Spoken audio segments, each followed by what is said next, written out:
Hello everyone, welcome to informal Rafi.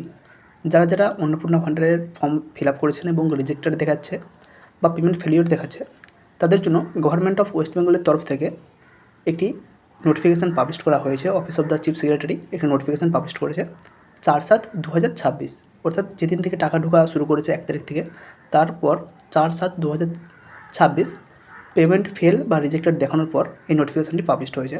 এবং এখানে যাদের রিজেক্টেড দেখাচ্ছে বা পেমেন্ট ফেলিওর দেখাচ্ছে, কী কারণে, কী এক্স্যাক্ট কারণ এখানে দেখানো হয়েছে সেটারও একটি বিবৃতি দেওয়া হয়েছে। তো এই নোটিফিকেশান কী বলা হয়েছে? Minute of the meeting on Annapurna Yojana chaired by chief secretary on 4th July 2026 at 3 PM। 4 জুলাই 2026 দুপুর 3টের সময় চিফ সেক্রেটারি একটি মিটিং করেন এবং সেখানে এই অন্নপূর্ণা ভান্ডার রিলেটেড একটি রিভিউ মিটিং কন্ডাক্ট করা হয়। এখানে কী বলা হয়েছে? আউট অফ 1.62 crore, যে 1,62,00,000 মানুষ অ্যাপ্লিকেশান করেছিল, তার মধ্যে 1,22,00,000 মানুষ তারা অ্যাপ্রুভড হয়েছে তাদের অন্নপূর্ণা ভান্ডার এবং তারা টাকাও পেয়েছেন। বাকি 27.83 লক্ষ যে অ্যাপ্লিকেশান ছিল সেগুলো রিজেক্টেড করা হয়েছে।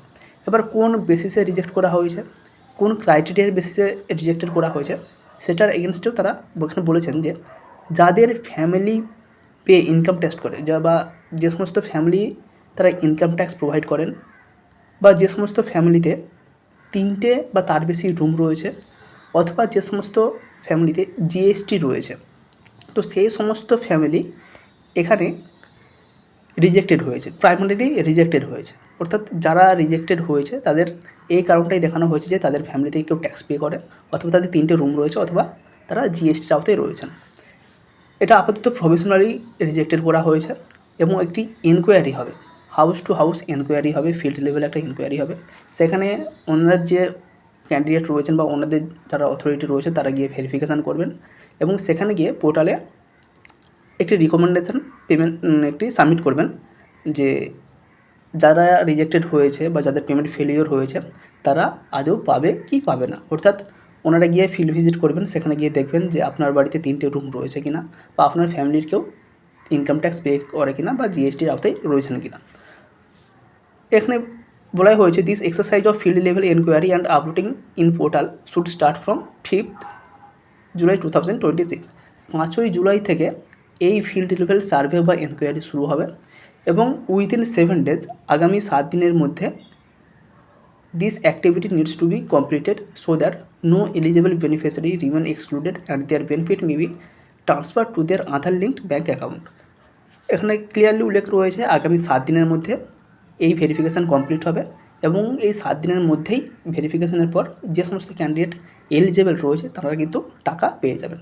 সেটা কত তারিখ? সেটা অবশ্যই হবে 10ই জুলাই 2026, অর্থাৎ 10ই জুলাইয়ের মধ্যে পুরো প্রসেসটা কমপ্লিট হবে। এবং যারা জনকল্যাণ শিবির JKS জনকল্যাণ শিবিরে ফর্ম ফিল আপ করেছেন, যাদেরগুলো এখনও পোর্টালে আপলোড হয়নি সেগুলো কিন্তু কমপ্লিট করতে হবে, এটা এখানে ক্লিয়ার করা হয়েছে।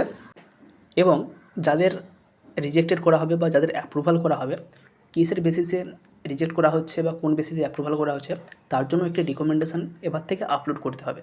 অর্থাৎ এখানে ফর্ম ফিল আপের আগে যে ক্রাইটেরিয়া ছিল এখনও ক্রাইটেরিয়ার সঙ্গে কিন্তু অনেকটা চেঞ্জ হচ্ছে। আগে কিন্তু বলা ছিল 3টে রুম থাকলেও পাবে, এখন যেটা বলা হচ্ছে 3টের যদি কারো রুম থেকে থাকে কোনো ফ্যামিলির, তারা কিন্তু রিজেক্টেড হয়ে যাবে। 5 নম্বর পয়েন্ট এখানে বলা হয়েছে in case there is any bank related failure or Aadhaar related issue, the district administration should proactively take up the matter with the bank so that the problem of payment failure can be addressed। এবার যদি কারোর ডিবিটির problem থাকে, কারো যদি আধার কার্ডে problem থাকে বা bank অ্যাকাউন্টে ডিবিটি লিঙ্ক না থাকে, সেই প্রবলেমগুলো যদি থেকে থাকে সেটা ডিস্ট্রিক্ট অ্যাডমিনিস্ট্রেশন যারা রয়েছেন তারা ব্যাঙ্কের সাথে কথা বলবেন এবং যে সমস্ত প্রবলেম রয়েছে বা যে কারণে ফেলিয়ার হচ্ছে সেগুলো সলভ করে নেবেন। তো এখানে অনেকের অনেক সমস্যা হয়ে যাবে, কারণ ম্যাক্সিমাম ফ্যামিলিতে 4জন 5জন ফ্যামিলি মেম্বার রয়েছেন, তাদের 3টে বাড়ি বা 3টে রুম ম্যান্ডেটরিলি লাগবেই। তো সেই ক্রাইটেরিয়া যদি এখন ইন্ডালজ করা হয়, এখন যদি সেটা ঢোকানো হয়, অনেকেরই প্রবলেম হবে। ফর্ম ফিল আপের সময় একরকম কথা বলা হয়েছে, এখন একরকম কথা বলা হয়েছে, তো অনেকেরই অনেক ধরনের প্রবলেম হবে। আগের নিয়ম অনুযায়ী যারা অ্যাপ্লিকেশান করেছেন 3টে রুম থাকলেও তারা পেয়েছেন, যে সমস্ত ফ্যামিলি মেম্বার গভর্নমেন্ট চাকরি করে তারাও এখানে অন্নপূর্ণা ভাণ্ডার পেয়েছেন, বা কারো যদি ফ্যামিলির কোনো কেউ জিএসটি প্রোভাইড করে থাকেন তিনিও পেয়েছেন, কারণ এটাই ছিল রুলস। বাট এখনের যে রুলস অনুযায়ী বাড়ির কেউ যদি চাকরি করে বা বাড়ির কেউ যদি ট্যাক্স পে করে বা বাড়িতে যদি 3টে রুম থাকে তিনি কিন্তু পাবেন না। এবার যাদের রিজেক্টেড হয়েছে, আন্ডার এনকোয়ারি রয়েছে, তাদের কিন্তু ভেরিফিকেশনের মাধ্যমে যদি এলিজেবল এখানে শো করে বা যে রিকমেন্ডেশন এখানে করা হবে সেখানে যদি বলেন যে এনারা এলিজেবল, তবেই তারা টাকা পাবেন, বাকিরা কিন্তু কেউ টাকা পাবেন না। যাদের পেমেন্ট ফেলিওর রয়েছে তারা প্রত্যেকেই টাকা পাবেন। তাদের যদি ডিবিটির কোনো প্রবলেম থাকে বা আধার কার্ড বা ব্যাঙ্কের কোনো ইস্যু থাকে সেটা ছাড়া প্রত্যেকেই কিন্তু এই টাকাটা পাবে। বাট নিউ রুলস যদি এসে যায় অনেকেই বাদ পড়বেন যারা টাকা পেয়েছেন।